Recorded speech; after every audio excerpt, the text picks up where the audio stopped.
نثار فاطمہ پڑھ کر بلا والوں کی یاد آئی، مدینے والے الرحمن الرحیم سبحانک لا علم لنا الا ما علمتنا انک انت العلیم الحکیم یا فتاح یا علیم. بسم اللہ الرحمن الرحیم.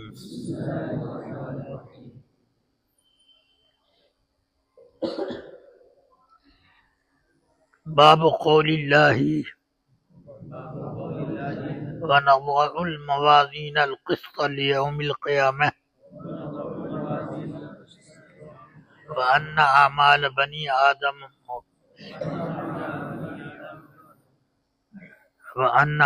بني آدم وقولهم يوزن. وقال مجاهد القسطاس العدل بالرومية. ويقال القسط مصدر المقسط وهو العادل، وأما القاسط فهو الجائر. حدثنا أحمد بن أشكاب قال حدثنا محمد بن فضيل عن عمارة بن القعقاع عن أبي زرعة عن أبي هريرة رضي الله تعالى عنه قال قال النبي صلى الله عليه وسلم كلمتان حبيبتان إلى الرحمن خفيفتان على اللسان ثقيلتان في الميزان سبحان الله وبحمده سبحان الله العظيم.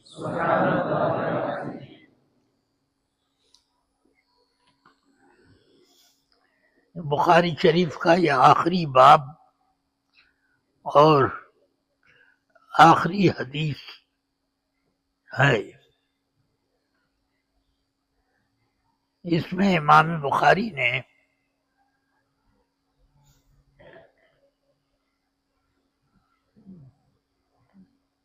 لوگوں کے آخری احوال جو ہوں گے جس سے جنت یا جہنم میں جائیں، اسی سے متعلق یہ ایک حدیث تخریج کی ہے کہ اللہ تبارک و تعالی لوگوں کے اعمال، اقوال، افعال سب کا حساب لینے کے لیے میزان عمل قائم کرے گا تاکہ لوگوں کے اوپر اپنے اعمال کا وزن ظاہر ہو جائے. اب اسی پر اپنی کتاب کو ختم کر رہے ہیں. ختم کرنے میں ایسی ایک حدیث تخریج کی کہ جو اللہ کے ذکر پر ختم ہو، جیسے کہ تمام لوگوں کا، یعنی مطلب یہ ہے کہ اہل ایمان اپنے کا اعمال کو ختم کرتے ہیں تو اللہ کے ذکر پر، یہاں تک کہ کھانے پینے سے فارغ ہوتے ہیں تو اس میں بھی اللہ کا ذکر ہوتا ہے. اب تو میزان عمل کے متعلق یہ باب قائم کیا اور اسی سے متعلق ایک حدیث تخریج فرمائی۔ میزان عمل لوگوں کے اعمال، اقوال اور خیالات وغیرہ سب کے وزن لیے جائیں گے کہ اس میں نیکی کتنی ہے، بدی کتنی ہے۔ یہ سب تخمینہ نہیں بلکہ حقیقی طور پر اس میں جو وزن آنا چاہیے وہ وزن۔ البتہ یہ بات اچھی طرح یاد رکھنی چاہیے کہ اقوال اور اعمال ایسی چیزیں ہیں کہ جن کا کسی ترازو پر وزن نہیں ہو سکتا۔ اسی لیے معتزلہ نے انکار کیا میزان عمل کا کہ اس کی کیا ضرورت، کیونکہ میزان کی ضرورت ہوتی ہے وزن والی چیزوں کے لیے، اور افعال اقوال یہ وہ چیزیں نہیں ہیں جو وزن کی جائیں۔ آدمی رمضان بھر کا روزہ رکھ کے اب ترازو پر تولے کہ کتنا وزن ہوا اس کا، تو یہ نہیں ہو پائے گا اس کا وزن۔ اس وجہ سے معتزلہ انکار کرتے ہیں، مگر امام بخاری ان کے رد میں یہ باب قائم کر کے یہ بتانا چاہتے ہیں کہ معتزلہ نے اپنے اعمال و افعال پر اللہ تعالی کے افعال کا قیاس کیا ہے۔ یہ بالکل غلط ہے، اس لیے کہ آدمی کے تمام کام جو ہیں وہ آلات افعال سے صادر ہوا کرتے ہیں، یا ان کا کوئی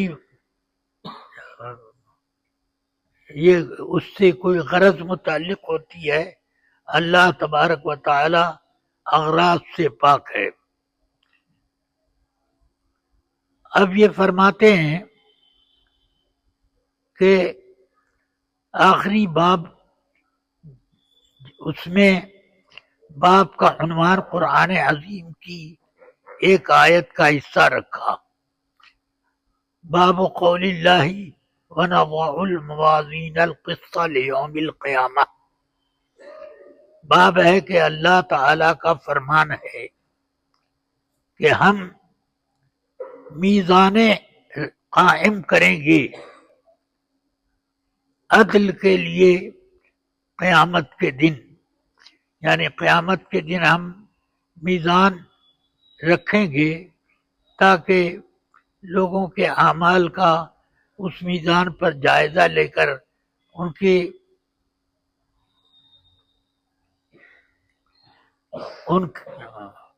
کے نتائج لوگوں کے سامنے ظاہر کیے جائیں۔ یہ تو اب ترجمۃ الباب یہ رکھا کہ اللہ تعالی نے فرمایا وَنَضَعُ الْمَوَازِينَ الْقِسْطَ لِيَوْمِ الْقِيَامَةِ، ہم میزانیں رکھیں گے عدل کی، القسط یعنی للعدل، لیوم القیامہ یعنی یوم القیامہ، یہ لام وقت کے لیے ہے، تو یہ مطلب ہوا کہ قیامت کے دن ہم لوگوں کے اعمال کا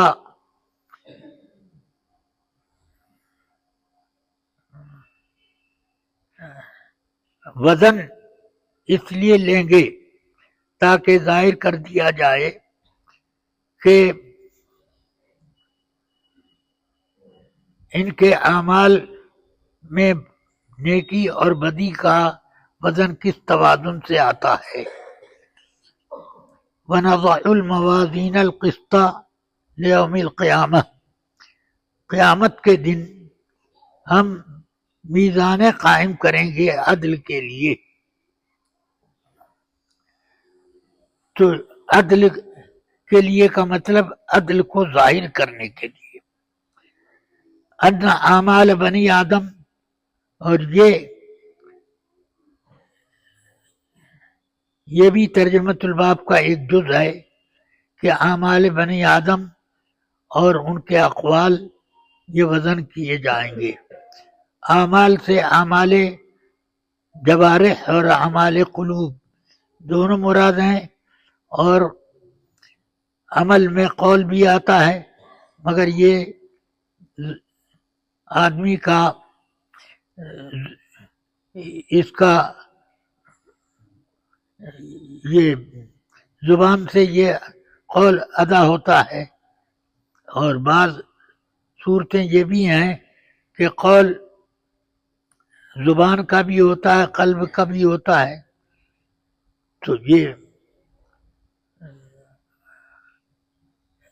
تو امام بخاری یہ بتا رہے ہیں کہ بنو آدم کے اعمال اقوال وزن کیے جائیں گے. بنو آدم کی تخصیص اس وجہ سے امام بخاری نے کی کہ یہ کتاب بنو آدمی کے لیے لکھی گئی ہے، اس لیے بنو آدم کا وزن ہوگا، بنو آدم کے اقوال افعال کا وزن ہوگا. مگر یہ بھی ہو سکتا ہے کہ جناتوں کے اعمال کا وزن نہ ہو، اسی وجہ سے امام بخاری نے یہ بنو آدم کی تخصیص کی. مگر اس سلسلے میں کوئی نص میری نظر میں نہیں ہے کہ جنات یا اور دوسری کوئی ذوی العقول قوم ہو انسانوں کے علاوہ تو ان کے اعمال کا وزن ہوگا یا نہیں. مگر چونکہ جزا جو ہے بنو آدم ہی کے لیے جنت دوزخ کی جزا رکھی گئی، جنت میں صرف بنو آدم ہی جائیں گے. اور قول ان کا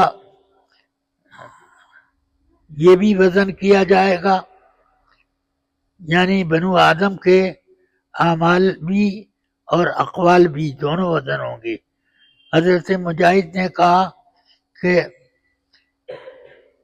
یہ لفظ آیا قسط، آیت جو ترجمۃ الباب میں ہے وَنَضَعُ الْمَوَازِينَ الْقِسْطَ لِيَوْمِ الْقِيَامَةِ، القسط یہ غالباً یہ مفعول لہو ہے کہ عدل قائم کرنے کے لیے ہم میزانیں رکھیں گے. تو یہ مجاہد نے فرمایا قسط کا لفظ جو آیا ہے اسی سے ایک اشتقاق اکبر قسطاس کا بھی ہوتا ہے. تو اس میں ایک سین زائد ہے، تو مگر یہ زائد ہے کہ نہیں یہ مجاہد فرماتے ہیں کہ عدل کے معنی میں قسطاس رومی زبان میں بولا جاتا ہے. تو اس کا مطلب یہ ہوا کہ قسطاس یہ عربی میں ترازو کے لیے آتا ہے، جیسا کہ قرآن عظیم میں فرمایا وَزِنُوا بِالْقِسْطَاسِ الْمُسْتَقِيمِ، مگر عدل کے معنی میں رومی زبان میں آتا ہے. اور عدل اور وزن دونوں میں کوئی معنوی تعلق بھی معلوم ہوتا ہے، کیونکہ عدل کا مطلب یہ ہوا کہ ترازو کے ذریعے سے دو چیزوں کا معادلہ کیا جاتا ہے، تو یہ قسطاس کا عدل ہوا کہ معادلہ کیا جاتا ہے اس سے. اور یہ رومی زبان میں قسطاس بولتے ہیں، اگرچہ قسطاس کا لفظ عربی میں بھی آتا ہے، جیسا کہ قرآن عظیم میں وَزِنُوا بِالْقِسْطَاسِ الْمُسْتَقِيمِ ترازو کے معنی میں لیا گیا. تو عدل اور میزان دونوں میں ایک دوسرے سے تھوڑی مناسبت ہوتی ہے کہ اس سے موازنہ کیا جاتا ہے، معادلہ ہوتا ہے. وَيُقَالُ قسط کا لفظ جو آیت میں آیا اس لفظ کے بارے میں کہتے ہیں کہ کہا یہ گیا ہے کہ قسط یہ مصدر ہے مقسط کا، نہ کہ قاسط کا.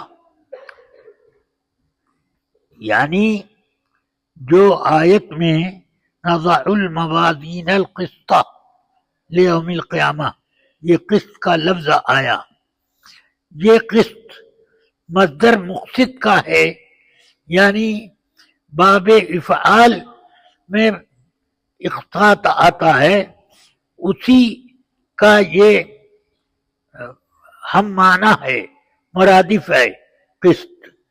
تو اس کو مصدر مقسط بتایا کہ مصدر معنی یہ کہ ماخذ ہے، تو قسط مقسط کا ماخذ ہے، نہ یہ کہ قاسط کا. مطلب یہ ہوا کہ آیت میں جو لفظ قسط آیا وہ مقسط کا ماخذ ہے، قاسط کا ماخذ نہیں ہے، کیونکہ مقسط کے معنی عادل اور قاسط کے معنی ظالم. تو جب یہ آیت میں کہ نضع الموازین القسط، قسط یہ عدل کے معنی کی ادائیگی کے لیے جب آیا تو اب ایسی صورت میں وہ عدل ہی کا معنی وہ دیتا ہے کہ اس میں معادلہ کیا جائے گا قیامت کے دن اعمال کا اور میزان کے ذریعے سے. چلیے، بنو آدم کے اعمال اور اقوال وزن ہوں گے. مجاہد نے کہا کہ قسطاس یہ رومی زبان میں عدل کے معنی میں ہوتا ہے، اور یقال اور یہ بھی لوگوں نے یعنی وہ اہل لغت نے یہ کہا کہ قسط مصدر مقسط ہے، یعنی مصدر قاسط نہیں ہے، کیونکہ یہ قسط جو آیا وَنَضَعُ الْمَوَازِينَ الْقِسْطَ آیت میں یہ عدل کے معنی میں ہے، تو عدل کے معنی میں مقسط ہوتا ہے. قاسط ظالم کو کہتے ہیں. اس کا مطلب یہ ہوا کہ باب افعال میں جائے گا تب جا کر کے عدل کا معنی ہوگا.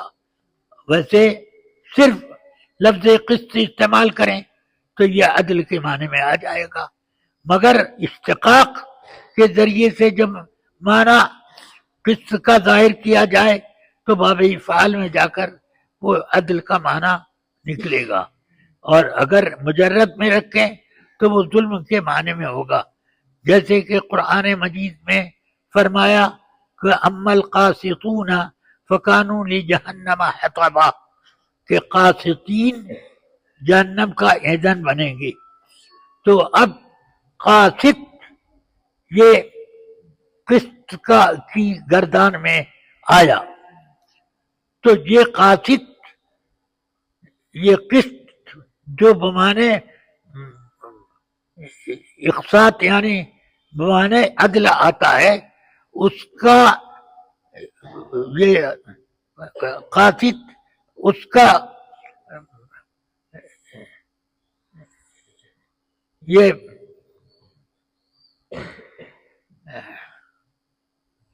مشتق نہیں ہے، بلکہ اس کا اشتقاق جو ہوتا ہے مقصد قسط کا سے مقصد بنتا ہے، جو باب افعال میں لے جا کر اس کی گردان کرتے ہیں.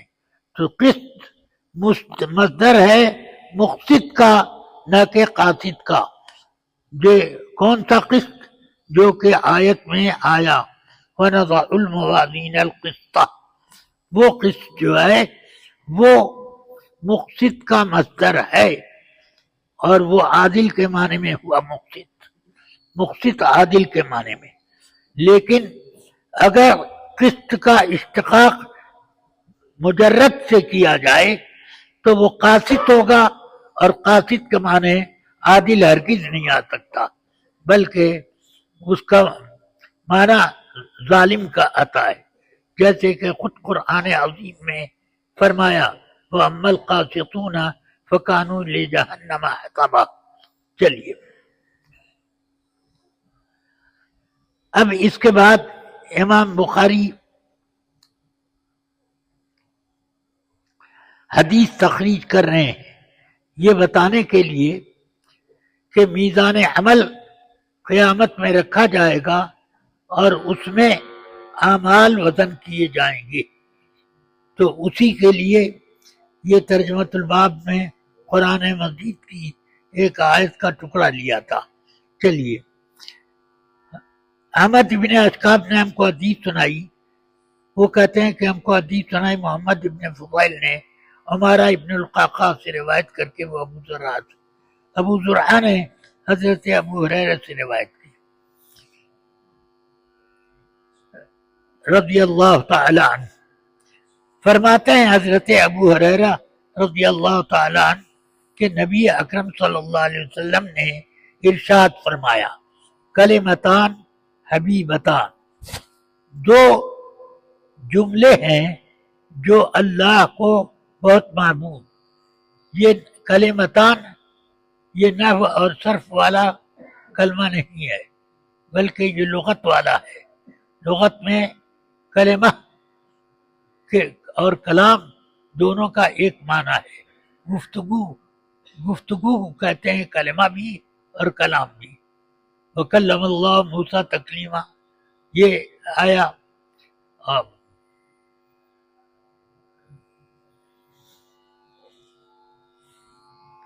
ہاں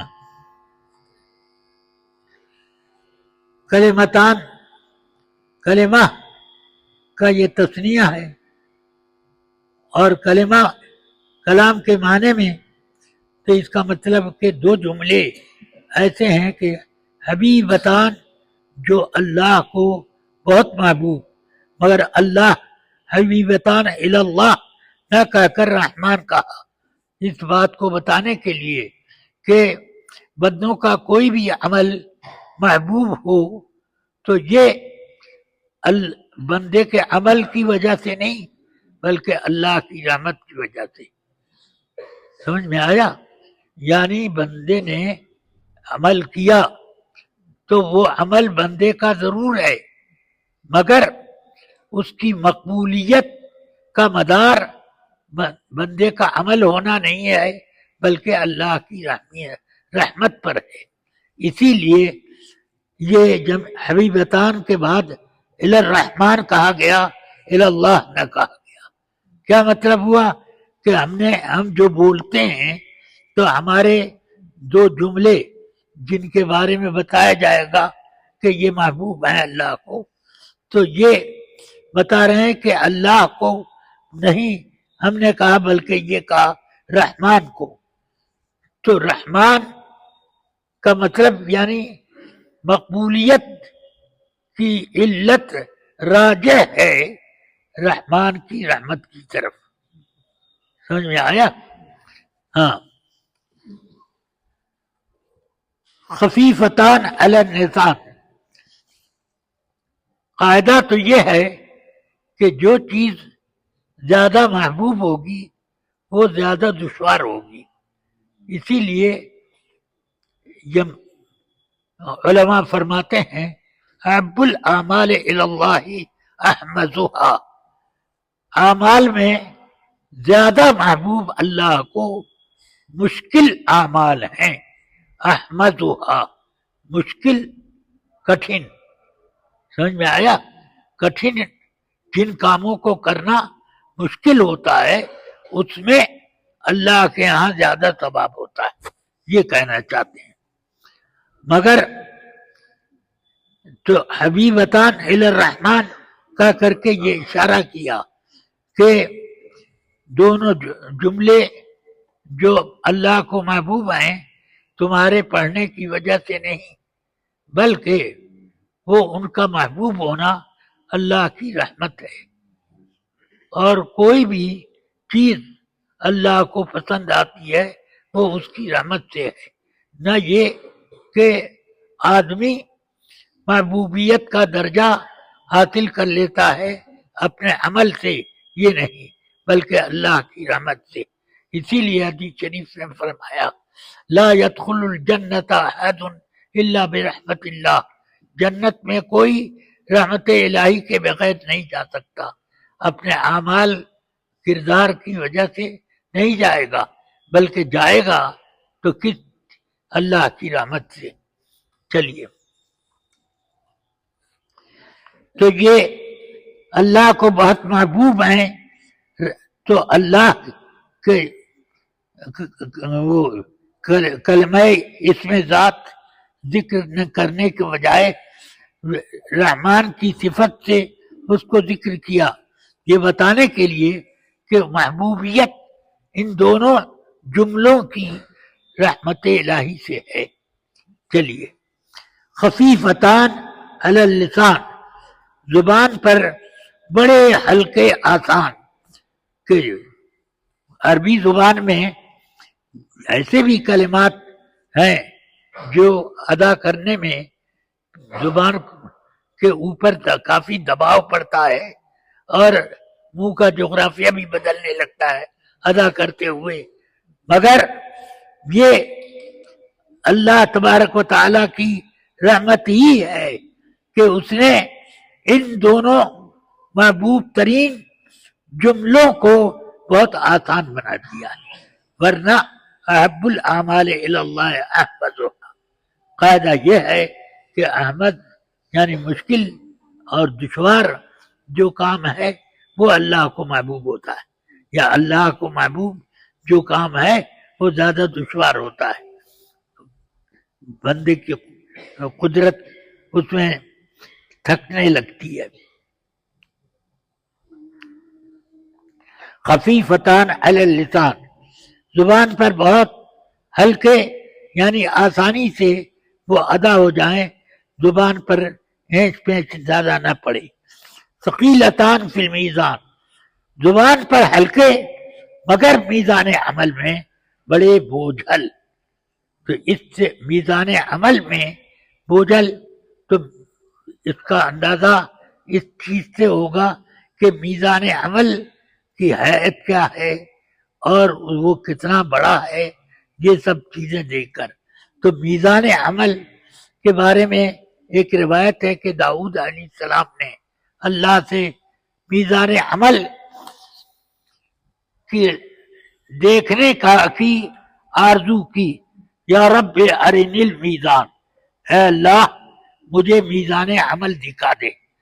تو اللہ تعالیٰ نے حجابات ہٹا دیے، داؤد علیہ السلام نے دیکھا تو اس میزان عمل کے مقابلے میں یہ ساتوں آسمان ایک چھوٹا سا پھل یا کوئی ٹکڑا نظر آ رہا ہے، پورا ساتوں آسمان اس میں ایک چھوٹا سا جیسے چھوٹی گٹی رکھی ہے اس پر اتنا نظر آیا، تو زار و قطار رونے لگے اور عرض کرتے ہیں یا رب اتنا بڑا میزان من یملؤہ، کون اس کو بھرے گا؟ ساری دنیا اپنا عمل لے کر آئے تو بھی یہ میزان عمل نہ بھر سکے، کون بھرے گا؟ تو اللہ تعالی نے فرمایا یا داؤد تملؤہ رحمتی، میری رحمت اس کو بھرے گی۔ تو اس سے پتہ چلا کہ رحمت ہی سے سارے کام بنتے ہیں. چلیے، ثقیلتان فی المیزان، میزان عمل میں بڑے بوجھل. اور وہ دونوں الفاظ کیا ہیں؟ یعنی دونوں جملے وہ یہ ہیں: سبحان اللہ و بحمدہ، سبحان اللہ العظیم. سبحان اللہ یہ ایک جملہ ہوا، اور بحمدہ اس پر عطف ہو کر کے اسی کے ساتھ ضم ہو گیا. اور سبحان اللہ العظیم اس میں اللہ کی عظمت کا اظہار کیا گیا. مطلب یہ ہوا کہ اللہ کی پاکی بیان کی جائے، اور اس طرح پر پاکی کہ اس کے کمالات ہی کمالات بیان ہوں، اور اس میں نقص کا کہیں کوئی شائبہ نہ ہو. بس کمالات محمود ہے، حمد اس کی ہو بس. تو یہ کہتے ہیں کہ سبحان اللہ و بحمدہ، سبحان اللہ العظیم، پاکی اس اللہ کی جو بڑی عظمت والا ہے.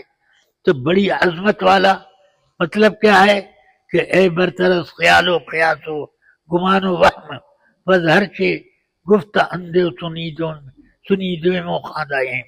یعنی اللہ تبارک و تعالی کی شان کو سمجھنا اتنا عظیم ہے کہ آدمی کی عقل کی پہنچ وہاں تک نہیں ہو سکتی.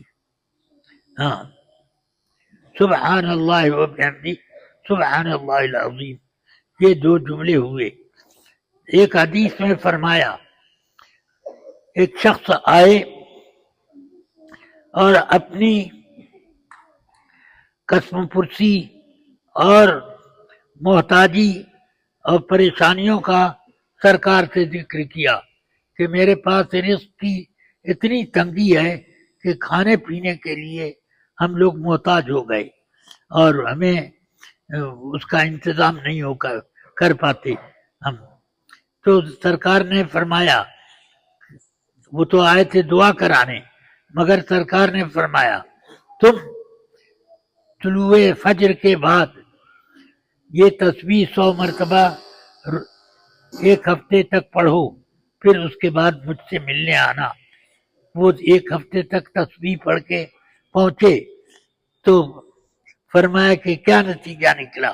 انہوں نے بتایا کہ اتنا مال میرے پاس ہو گیا کہ اس کے رکھنے کی جگہ میرے گھر میں نہیں ہے.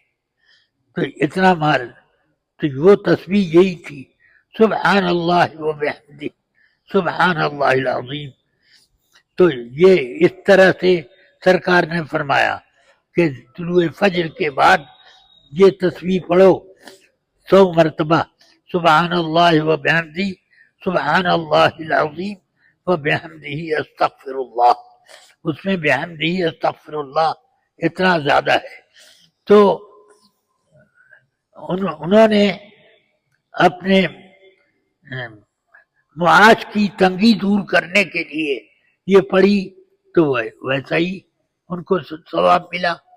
یعنی یہ جزا ملی کہ ان کے گھر میں اب مال رکھنے کے لیے جگہ نہیں، اتنا مال ان کو مہیا ہو گیا.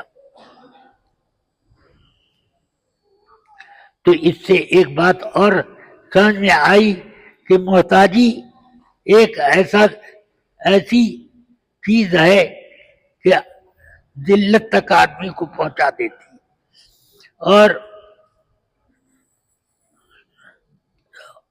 اور پاکی آدمی کی کو جب مل جائے، اللہ کی پاکی کا کوئی جلوہ مل جائے تو یہ ہو جاتا ہے کہ اس کی عظمت بڑھ جاتی ہے، اور اس کو کمالات بھی ملتے ہیں. سبحان اللہ و بحمدہ. تو جیسا کہ ملا حسن نے فرمایا کہ اللہ کی حمد کرنے اور اس کی تسبیح کرنے سے فائدہ یہ ہے کہ اللہ کی تسبیح سبحانہ سے جب ہم کرتے ہیں تو اللہ کی تسبیح یہ نہیں ہوئی یعنی تسبیح کے معنی پاک کرنا، تو اللہ کو پاک کرنا نہیں ہوا یہ، بلکہ خود اپنے آپ کو معائب سے پاک کرنا ہوا۔ سمجھ میں آیا؟ تو پاکی اللہ کی پڑھے گا اور اپنی پاکی بڑھائے گا، یہ ہوتا ہے اس کا نتیجہ۔ چلیے اب یہ امام بخاری نے جو ترجمۃ الباب میں آیت ذکر کی تھی، نضع الموازین القسط لیوم القیامہ، اسی کے مطابق یہ حدیث ہو گئی کہ اس میں فرمایا کہ کلمتان حبیبتان الی الرحمن خفیفتان علی اللسان ثقیلتان فی المیزان، تو میزان عمل میں بہت بوجھل ہیں، تو میزان کا بھی ثبوت ہو گیا اور اس میں بوجھ داخل کیا جائے گا، یہ بھی اس سے ثابت ہو گیا۔ اور سبحان اللہ و بحمدہ، سبحان اللہ العظیم پڑھنے سے یہ آدمی کے اندر پاکی آتی ہے اور وہ معائب سے پاک ہو کر کمالات سے متصف ہوتا ہے اور غربت اس کی دور ہوتی ہے، جیسے کہ وہ اس حدیث میں ذکر کیا کہ حضور اکرم صلی اللہ علیہ وسلم نے اپنے ایک صحابی کو یہی تسبیح 100 مرتبہ ہر دن پڑھنے کے لیے کہا کہ طلوع فجر کے بعد یہ پڑھو، تو وہ پڑھی تو اتنے مالدار ہو گئے ایک ہی ہفتے میں۔ تو اب یہ ہو گیا کہ قیامت کے دن میزان رکھی جائے گی، تو اسی کو یہ ثقیلتان فی المیزان سے ثابت کیا اس آیت کو ترجمہ الباب، اور اس سے معتزلہ کا رد کیا۔ معتزلہ کہتے ہیں کہ اعمال وزن نہیں ہو سکتے، اس لیے اس کے لیے میزان ہونا یہ غلط ہے، اور حدیث میں جو بتایا گیا اس کا معنی کچھ اور ہے۔ تو مگر امام بخاری کہتے ہیں کہ معنی کچھ اور کیا، الفاظ جس طرح ہیں اس کو اصل معنی پر معمول کرنا یہی اصل ہے، بس یہ نہیں ہے کہ میزان کا لفظ ہو اور اس سے مراد کوئی اور چیز لی جائے۔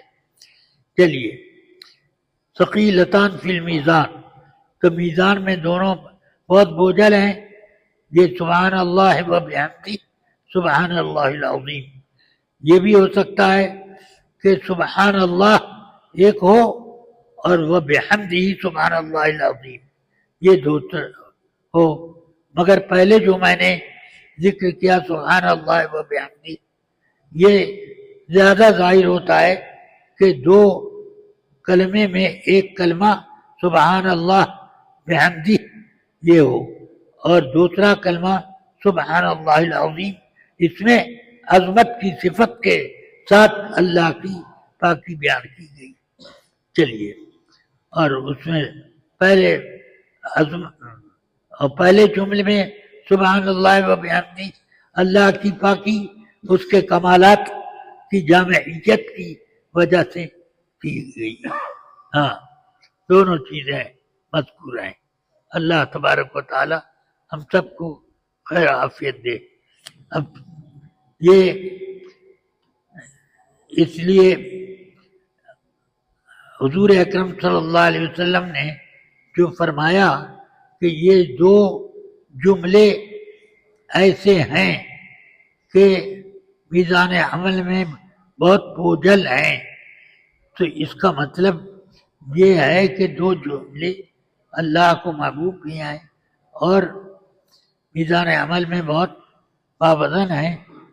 اس کا مطلب یہ ہے کہ ان دونوں کلموں کو زیادہ ادا کرو اور اخلاص بھی زیادہ کرو اس میں پڑھنے میں۔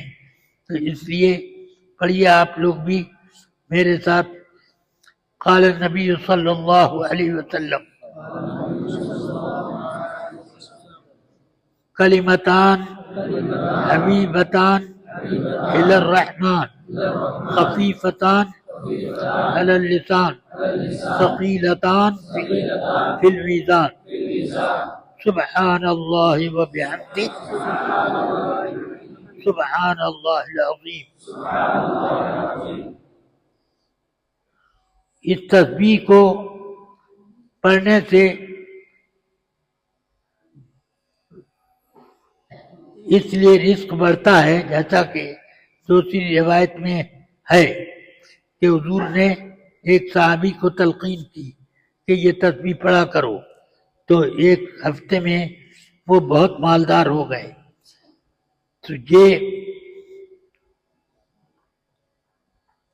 مطلب ہوا کہ آدمی کا فقر و فاقہ اور محتاجی یہ ایک عیب ہے، تو عیب اللہ کی پاکی کا بیان کرنا، اس سے آدمی کا عیب غائب ہو جاتا ہے اور وہ کمالات میں وہ محول ہو جاتا ہے۔ تو سبحان اللہ وبحمدہ سبحان اللہ العظیم۔ اب میرے ساتھ پوری حدیث پڑھو اور 3 مرتبہ یہ حدیث پڑھ لو۔ ہاں، قال عن ابی ہریرہ رضی اللہ تعالی عنہ قال قال النبی صلی اللہ علیہ وسلم کلمتان حبیبتان الی الرحمن خفیفتان علی اللسان ثقیلتان فی المیزان سبحان اللہ وبحمدہ سبحان اللہ العظیم سبحان اللہ وبحمدہ سبحان اللہ العظیم سبحان اللہ وبحمدہ سبحان اللہ العظیم وبحمدہ استغفر اللہ۔ اللہم صلی علی سیدنا و مولانا محمد المعدل الجود والکرم۔ ہو گیا، دعا فرما دیں۔ اللہم صلی علی سیدنا و مولانا محمد المعدل الجود وعلی آلہ وصحبہ۔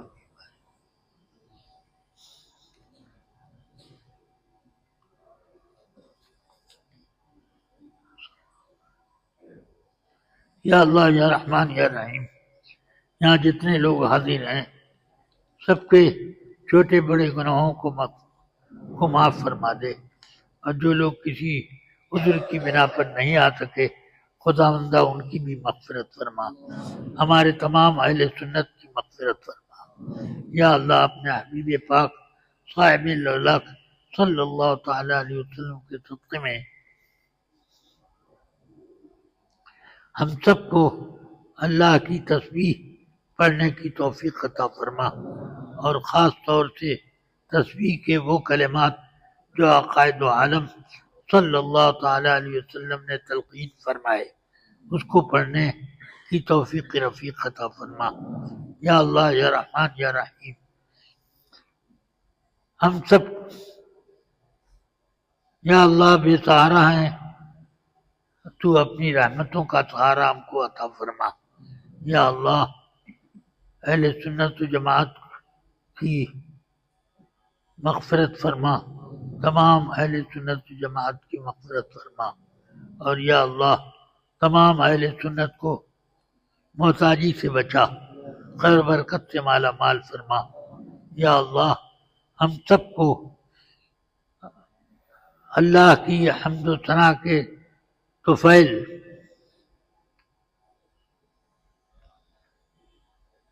خوبیوں سے اور کمالات سے متصف فرما، اور ہمارے معائب کو زائل فرما دے۔ الہی خیر گردانی واقعی شاہ جیلانی، یا اللہ ہمارے طلباء کو علم نافع عطا فرما، اور جامعہ امجدیہ رضویہ اور کلیت البنات الامجدیہ دونوں کو خوب ترقی عطا فرما، علم کا گہوارہ بنا دے۔ یا اللہ اپنے حبیب پاک صلی اللہ تعالی علیہ وسلم کے صدقے میں ان تمام طلباء کو دین متین کی خدمت کی توفیق عطا فرما، اور یا اللہ ان لوگوں کو معائب سے پاک رکھ، اور یا اللہ اپنی سبوحیت کے جلوے سے ہم لوگوں کے اندر کمالات پیدا فرما دے۔ یا اللہ خیر فرما، کرم فرما، رحم فرما، ہماری مشکلات آسان فرما دے، پریشانیاں دور فرما دے، رزق حلال سے مالا مال فرما۔ یا اللہ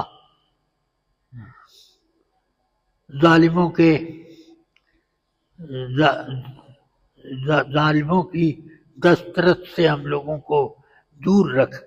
یا اللہ ظالموں سے بچا، اور اپنے حبیب پاک کے صدقے میں جامعہ امجدیہ رضویہ اور کلیت البنات الامجدیہ کو خوب ترقی استحکام عطا فرما۔ یہاں سے جو طلبہ فارغ ہوں یا اللہ وہ علم کی برسات برسائیں۔ الہی خیر گردانی باقی شاہ جانی ربنا تقبل منا انک انت السمیع العلیم وتب علینا انک انت التواب الرحیم۔ یا اللہ ہمارے ان تمام طلباء کو علم نافع، عمل صالح، دولت سے مالا مال فرما دے، اور ہم سب کو بھی یا اللہ علم نافع، عمل صالح عطا فرما۔ الہی خیر گردانی باقی شاہ جانی ہمارے بیماروں کو شفا دے، ہمارے کمزوروں کو طاقتور بنا۔